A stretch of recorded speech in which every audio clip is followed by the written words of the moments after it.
Why is it the free market will never run out of trees? In a true free market, which is not what we have today, as the very existence of government itself makes a true free market impossible, but in a true free market, it would be impossible for natural resources, things like trees and minerals, to run out. A true free market would never run out of raw materials. Why? How can this be? When the pricing system in an unhampered market allocates and distributes raw materials, the result is an increase in the overall quantity supplied of the natural resource. Wheat is used in many bread products today. If everyone stopped eating bread tomorrow, do you think the quantity of the wheat in this world would increase or decrease? Well, it would decrease, as the incentive for individuals to grow more wheat is eradicated. Why produce something that is not marketable? Why sweat and labor for nothing? The mere future demand itself is the source for the allocation of the resources for the production of the grain.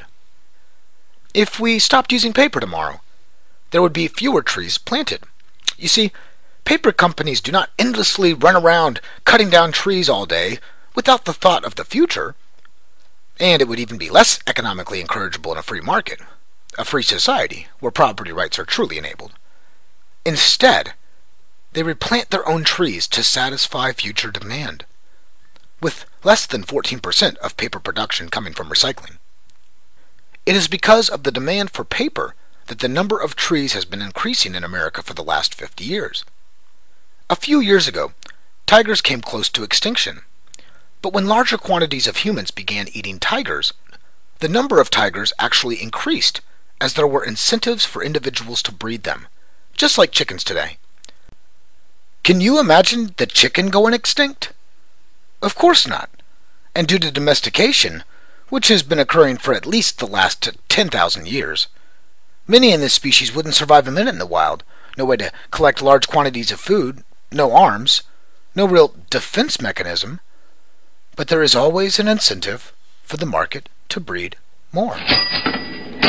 The decades-long bans on poaching, not only in America with the buffalo, but everywhere, including Africa's ban on poaching tigers and Botswana ban on poaching elephants and Southern Africa's ban on poaching rhinos, did little to no good, and can even be argued they were harmful, as tragedy of the commons set in. No one was accountable for the land since it was once publicly owned by tribes and governments, and mismanagement was predestined from the start, as many government game wardens took bribes or slept on the job, seeing how they had no direct cost associated with the loss of value over the publicly owned land. When property rights were enabled in certain African regions, giving landowners an incentive to maintain and protect not only their land, but also the wildlife on their land that increased the overall value of the land, the number of poachers in these regions decreased as individual landowners had a direct incentive to protect their land's value, making it much tougher on poachers. If abiotic resources like gold, diamonds, water, air, copper, etc.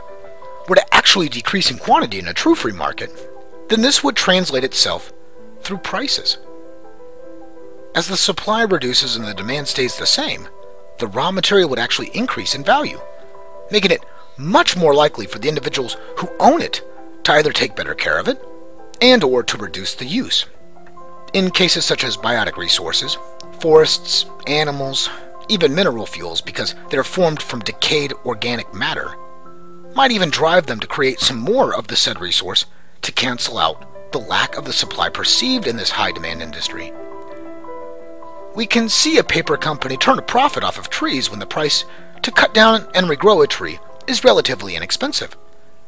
But triple the cost of the tree. Let's say a monster storm ironically knocked out the world's top 3 tree replanting companies all at once. The increase of value of the good creates an environment in which conservation is required to maintain the resource. In other words, less people would use it as the cost increases. Natural resources, in a way, act like inflationary pressures on currency. If there are 5 trillion trees today at a perceived level of, we'll just make a number up, say $50 trillion, That comes out to about $10 a tree. If the number of trees were to go into decline, say from 5 trillion to 2 trillion, with the demand for trees remaining the same, this would greatly increase the value of every tree in the world. Now, repeat this process over and over again, and it becomes apparent that no one would buy the last tree at a perceived value of $100 trillion. Nor would it ever get to that point, as no one would want to pay $10 trillion for each of the last 10 trees, nor $1 trillion for each of the last 100 trees, nor $1 billion for each of the last 1,000 trees, nor $1 million for each of the last 100,000 trees, nor $100,000 for each of the last 1 million trees, not even $10,000 for each of the last 10 million trees, all the way back to market equilibrium. The market and its consumer base aims for steady production to answer the demand, whereas statism works a little bit different.